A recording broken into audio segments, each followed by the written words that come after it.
They kind of thought of this matchup as inevitable, and if so, how do you feel now that it's really here?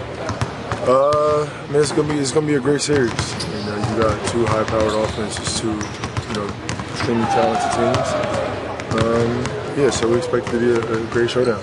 Obviously, we know that they've obviously been here a few years in a row, and so they have a lot more experience. But we're fine with that.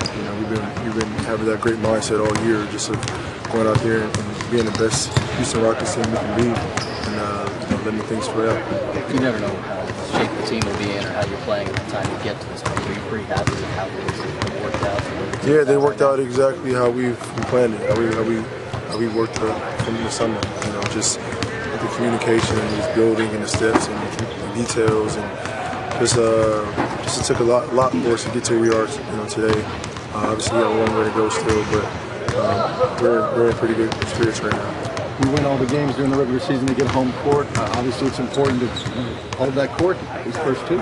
Yeah, of course. We've been a great home team and a road team all year long. But I think this is the first time that they've been not having home court advantage. So it doesn't change. They're going to come in here and play well, and we expect that. But we got to be prepared and mentally focused to execute and try to make as limited mistakes as we can.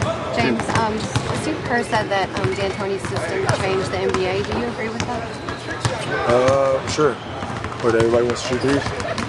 Yeah, I guess, but you got to have the personnel for it. If you can't have non-3-point shooters, then your system doesn't work. So, in a sense, he has, but coaches have different philosophies. He also said they feel threatened in part because they have to open the road for the first time. What do you think about that? I don't know. Like I said, they're still a good team no matter if they're home or on the road. But it's more about us and how we prepare ourselves and how we go out there and just go out there and hoop. Do you feel like Clint has proven that he's one of the top centers in the NBA? For sure. He's done it for the last few years, and he's definitely showing it now in the postseason.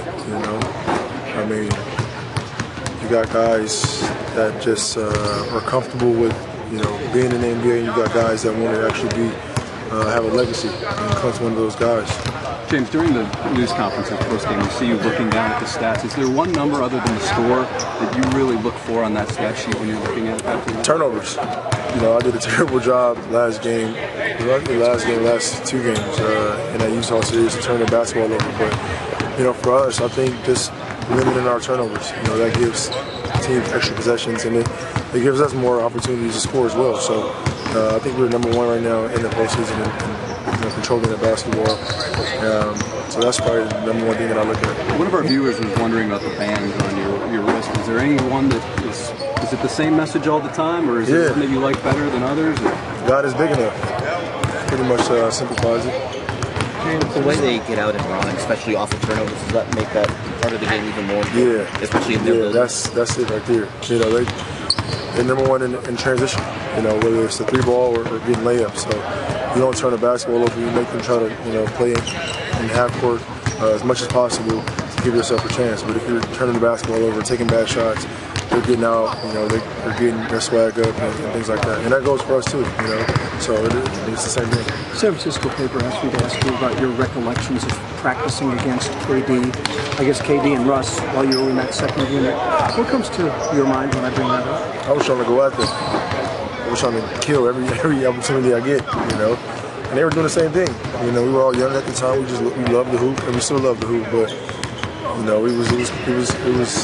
it was war on the practice court. But that's what ultimately made us better and made us go out there and do it for each other. Did you get a greater feel for what you could be in this league from those practices? Yeah, because obviously, like I said, we were young, but we knew the talent. I knew the talent that I was competing against every single day. And so you got a 6'11" guy, who can score with anybody, and athletic guard and Russ who can fly with anybody. I was just trying to find my little niche, and I pretty much found it. Obviously, that was fun. Juice to playing the best teams in the team with you. You knew you'd have to knock off. Do you feel that same kind of juice to face the Warriors? Yeah. I think everybody feel that juice. Juice is there. James, thank you, James. just wanted to ask you one.